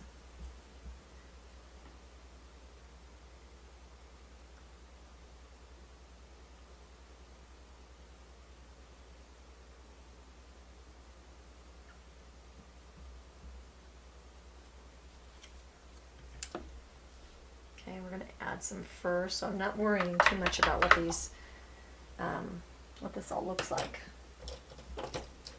Let's get into a big, let's try this dome brush, and let's go into, oh, what is this color?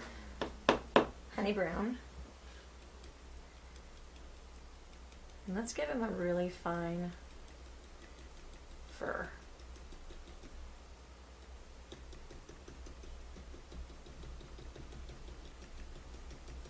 Walk it down his leg. Like, he shouldn't be like a teddy bear, but I think just having a little low pile nap to him is fine.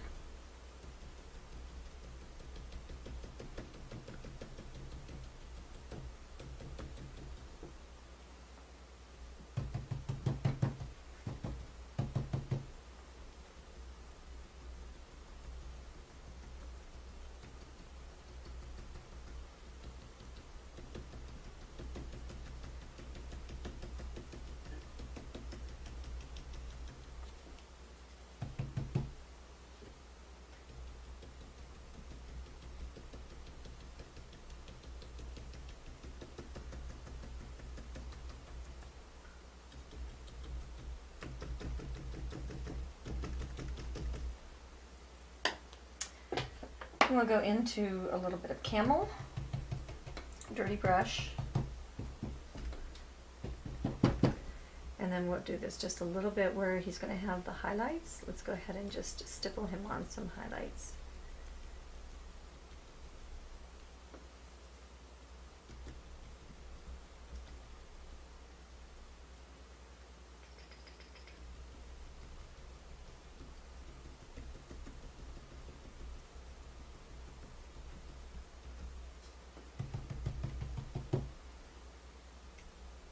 Oh, okay, I guess he's going to be highlighted in the middle.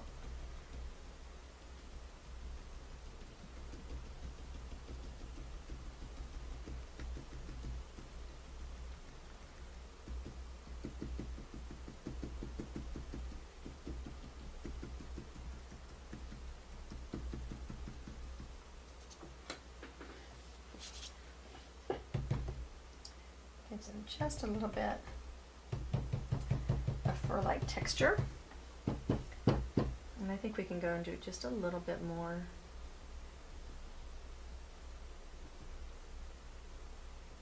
brightening.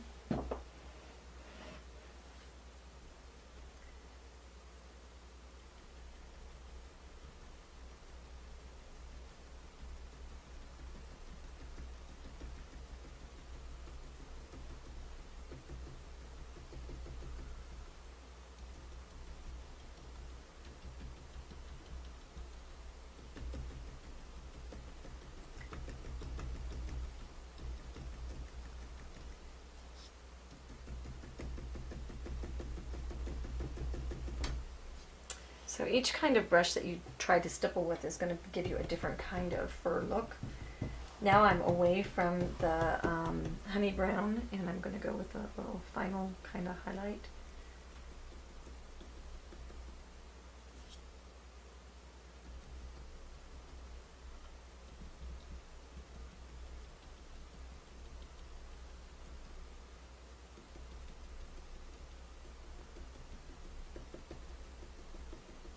So I'm totally into only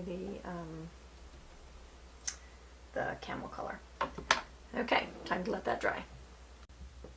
We're going to shade our reindeer with burnt umber. Just going to get him a little bit deeper, browner.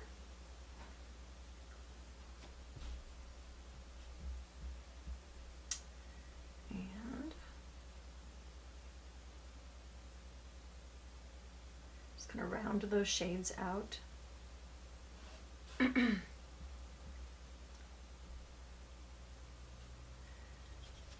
we'll get him down here on this little crack right here. Shade that back leg.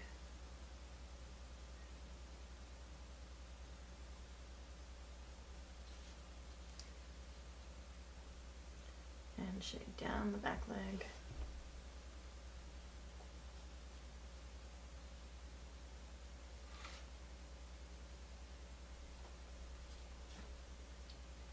Shade his ears.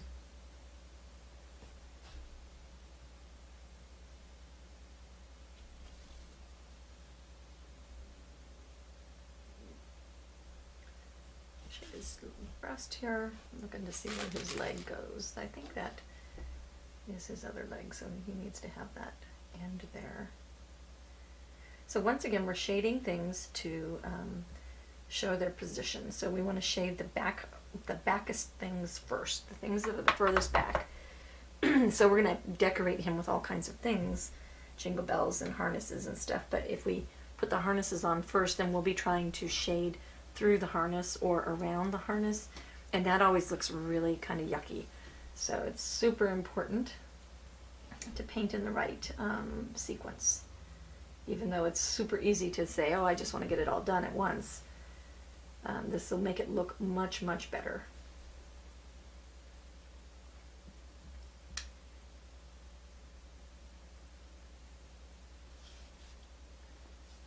Okay, he's taking this. I like the little fur on him. I've done the reindeer before, but I haven't added the furry texture. Okay, shade that little tail. And always, of course, turn your piece so that you're shading to yourself.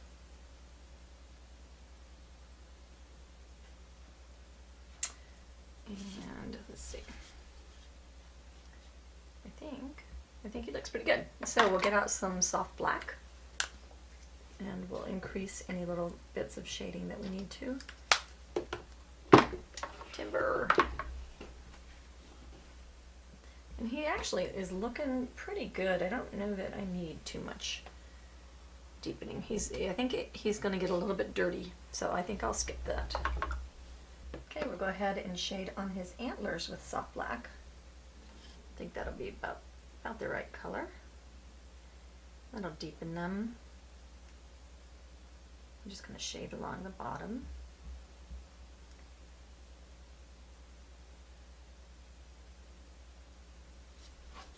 And then we'll shade up the bottoms.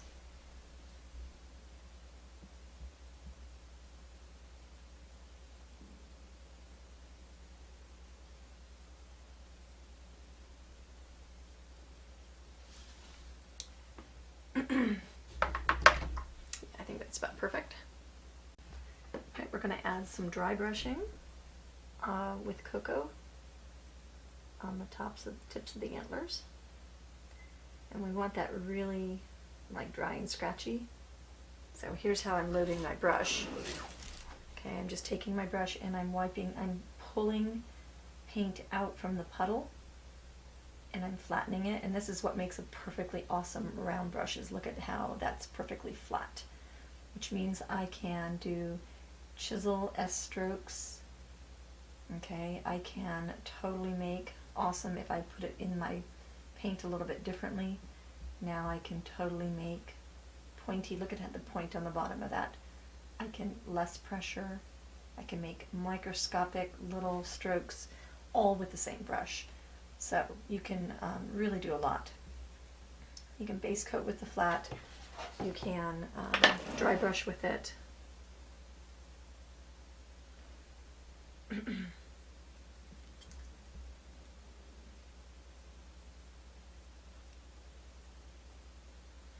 think we might put some snow on his antlers.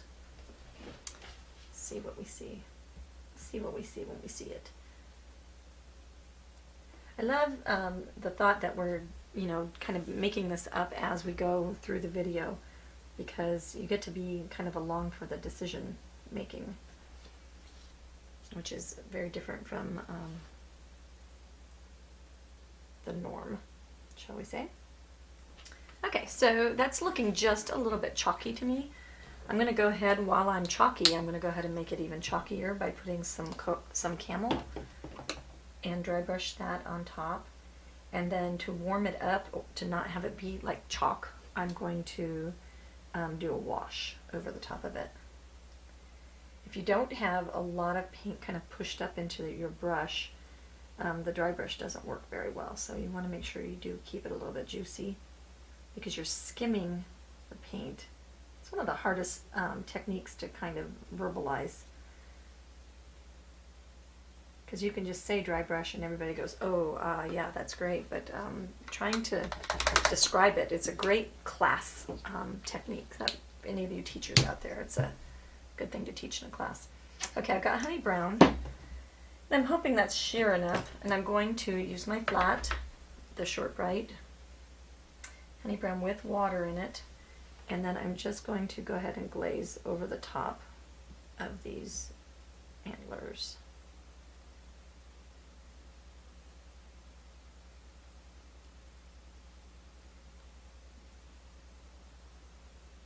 There we go. That just warmed it up just enough. The little hooves are going to be soft black, and I picked up a hair somewhere. If you're painting on these surfaces, and you've got two choices with them. You either want to make sure that you paint the edges to give it a little bit more dimension, which isn't as hard as it sounds, or you want to not paint them at all and let them just kind of stand, you know, by themselves. And you can choose either way with that. Then we're going to shade our hoof with lamp black and a small short bright.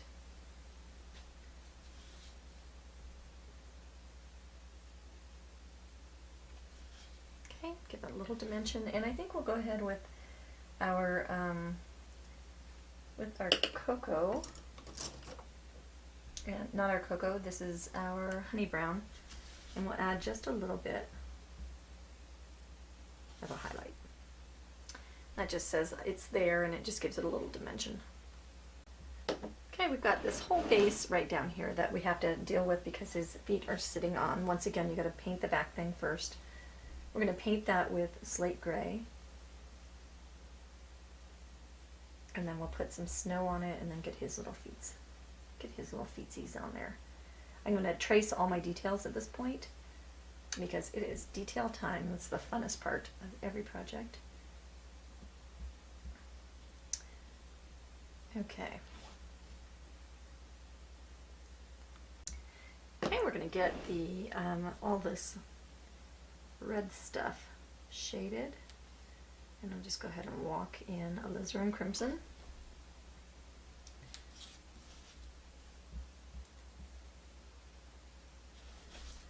Shading from the top and the bottom first, and then I'll go side to side. It's going to be rounded, so it's going to disappear and go over from side to side. And that'll also richen up the color. Oh, I'm going to get his nose, although I think his nose is either going to get glittered or jeweled. But I think I'll just go ahead and pretend like it's not going to get anything right now. Okay, I'm going to get into some soft black. So once again, the reason that this brush is working, even though that is, this is a number 12, the reason it's working is because of the shortness of the bristles this way. If you have the really long bristles and you try to float on something real skinny like this, it's just not going to work. You have to really, really have a little bit more control than like you would need. You know what I'm saying? Okay, so now I'm going to just float down, pull that down. I'll do the same on all of the harnesses.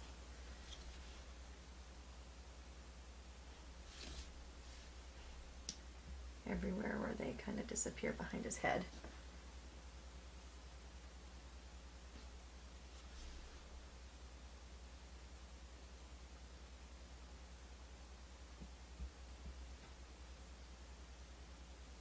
Or wherever they disappear, wherever.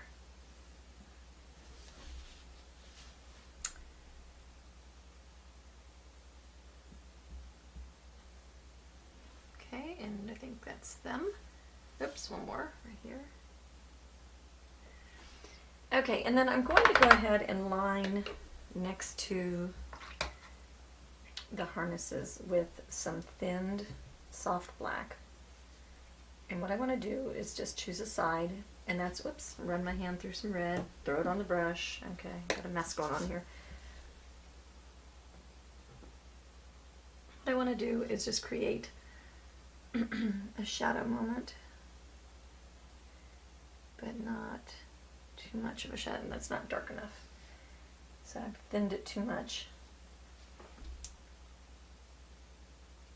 It probably needs to just be just a little bit thinner line.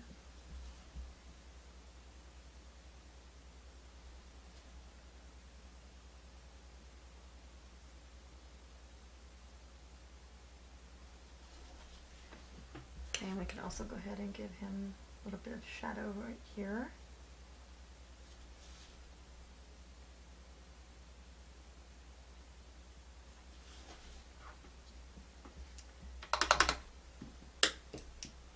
Okay, and on our gold harness, I think we'll go ahead into soft black as well.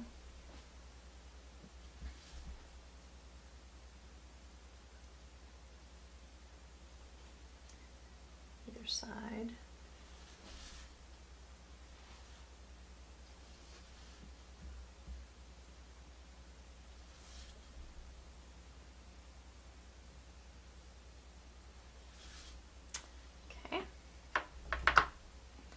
And we'll go into cocoa for the harnesses with a dry brush.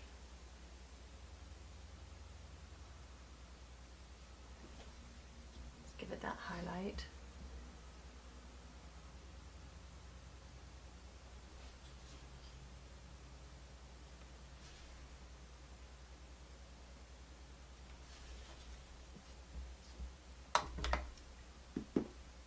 Yeah, red needs to be shaded again, and it's going to be black plum.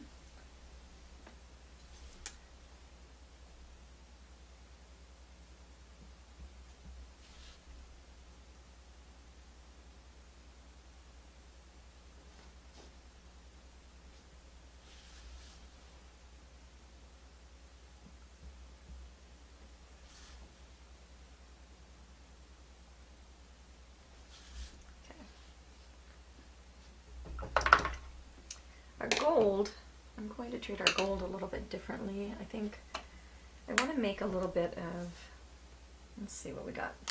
I'm not finishing my sentences because I'm not sure what I'm wanting to do necessarily. Okay, let's try mixing honey brown with our marigold. Just give us a toned kind of yellow. And let's try doing a little bit of a kind of a, I'm wanting some kind of brocade, like kind of woven looking, like chevrons, whatever detail. I feel like if it was Santa's reindeer, it would have detail out the yin yang because he's got elves to do it. So I feel like everything kind of needs to be a little ornate on this project. Okay, and then we'll go ahead and just shade or highlight with that same gold mix on the buckles.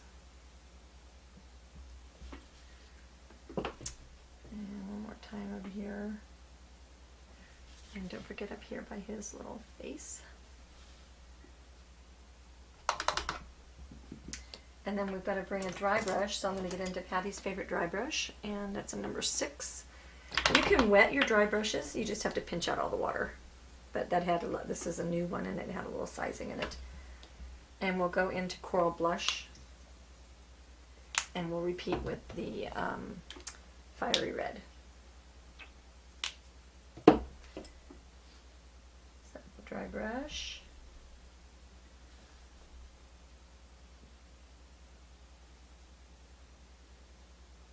Keep it out of your real super. Now, so see what's happening here? I'm having to avoid that rain to do this. So I'm just going to go through the rain and I'll repeat the steps on the rain and the same thing down here. It's not going to look as good if you have to go around things. So I jumped the gun just a little bit.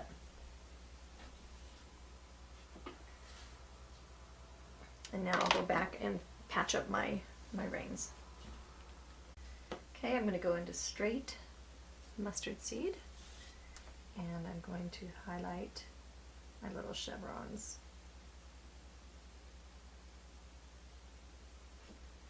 But just within, I wanted to just have that dimensional kind of look, almost a little bit chunky.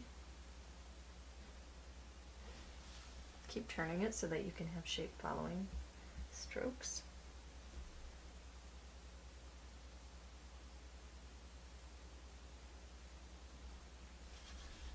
And I'll give a little bit of mustard seed down there, and a little bit on our buckle. That's wanting just a little bit of a shadow, so I'm going to use the soft black, not soft black, black plum, and we'll give that just a little bit of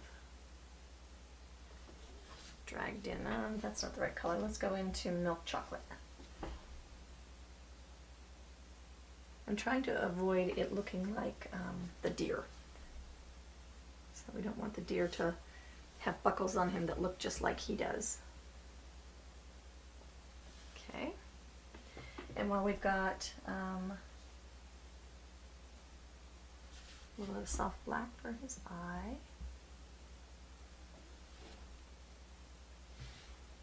And I think he's going to have a little bit of a mouth there, but I think that thing is, that bit is in his mouth. Okay, so next we put on the bells, and the bells are going to be based with camel.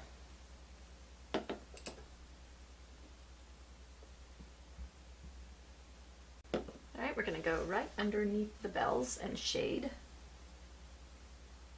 Okay, little C-stroke. That will lift them off. We're using black plum.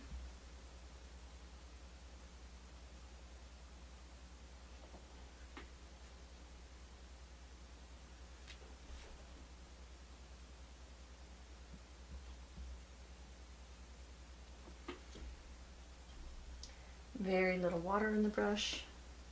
Clean up my base coat.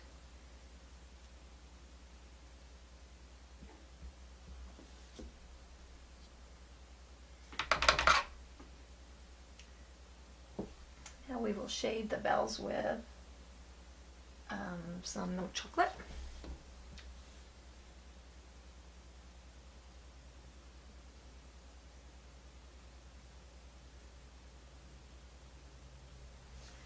They're a little bit self-highlighting there, aren't they? This guy needs a little kiss of milk chocolate right there.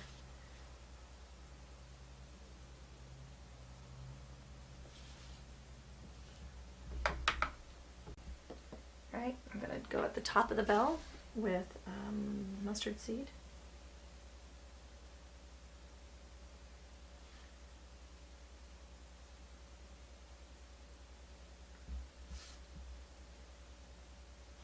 And now we'll go with a little bit of camel.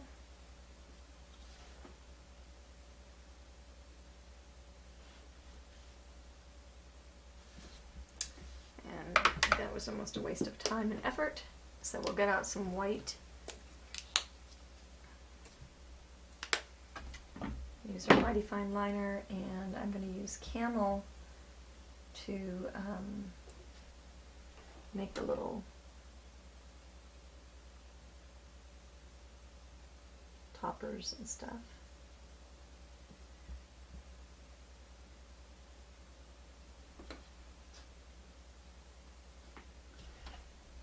Let's go outside of that and add the little bell bits.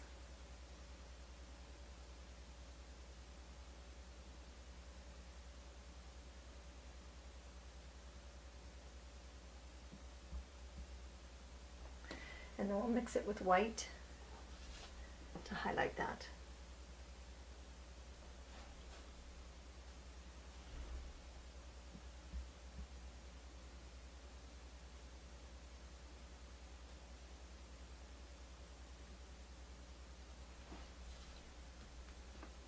And maybe just a little bit of a white sparkle on that and a glimmer on that guy as well.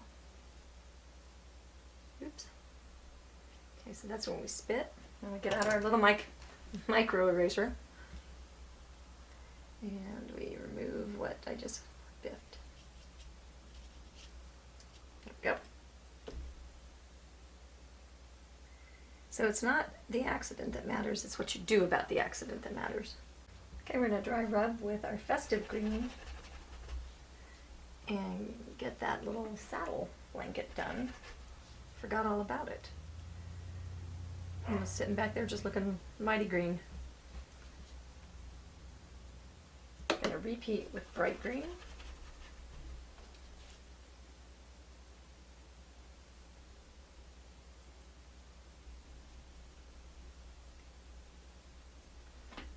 Let that dry, and then we're gonna shade black green.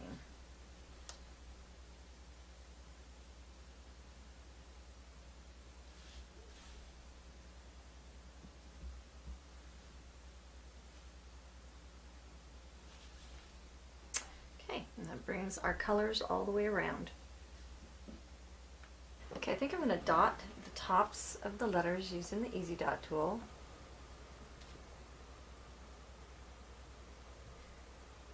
Kind of random little dots of doom.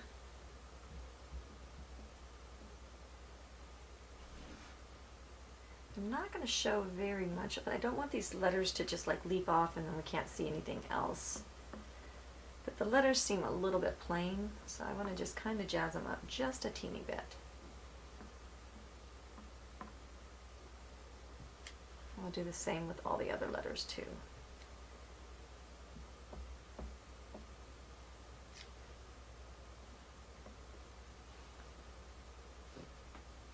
Okay, I've added just a touch of soft black to my traditional burnt umber, and I'm just going to make some lines that stagger.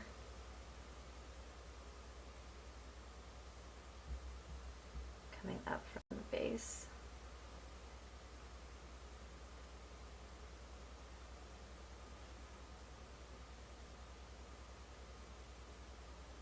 Okay, and that's just going to jazz them up just a little bit more. Okay, so I want to take and just kind of jazz this up just a little bit more. I'm going to take forest green and magic mesh, and I'm going to put it randomly here and there.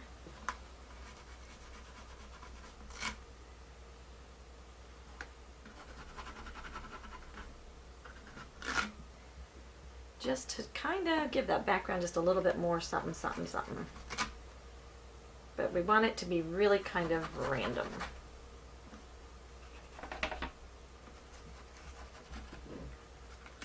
Try not to do it the same everywhere. And then we'll repeat with mistletoe. Alright, we're going to tape just a scant little line there. And I want to use an ink sweeper and give myself a teeny little band around all the boxes. And I'll do it 2 times. Make sure you get that bottom edge.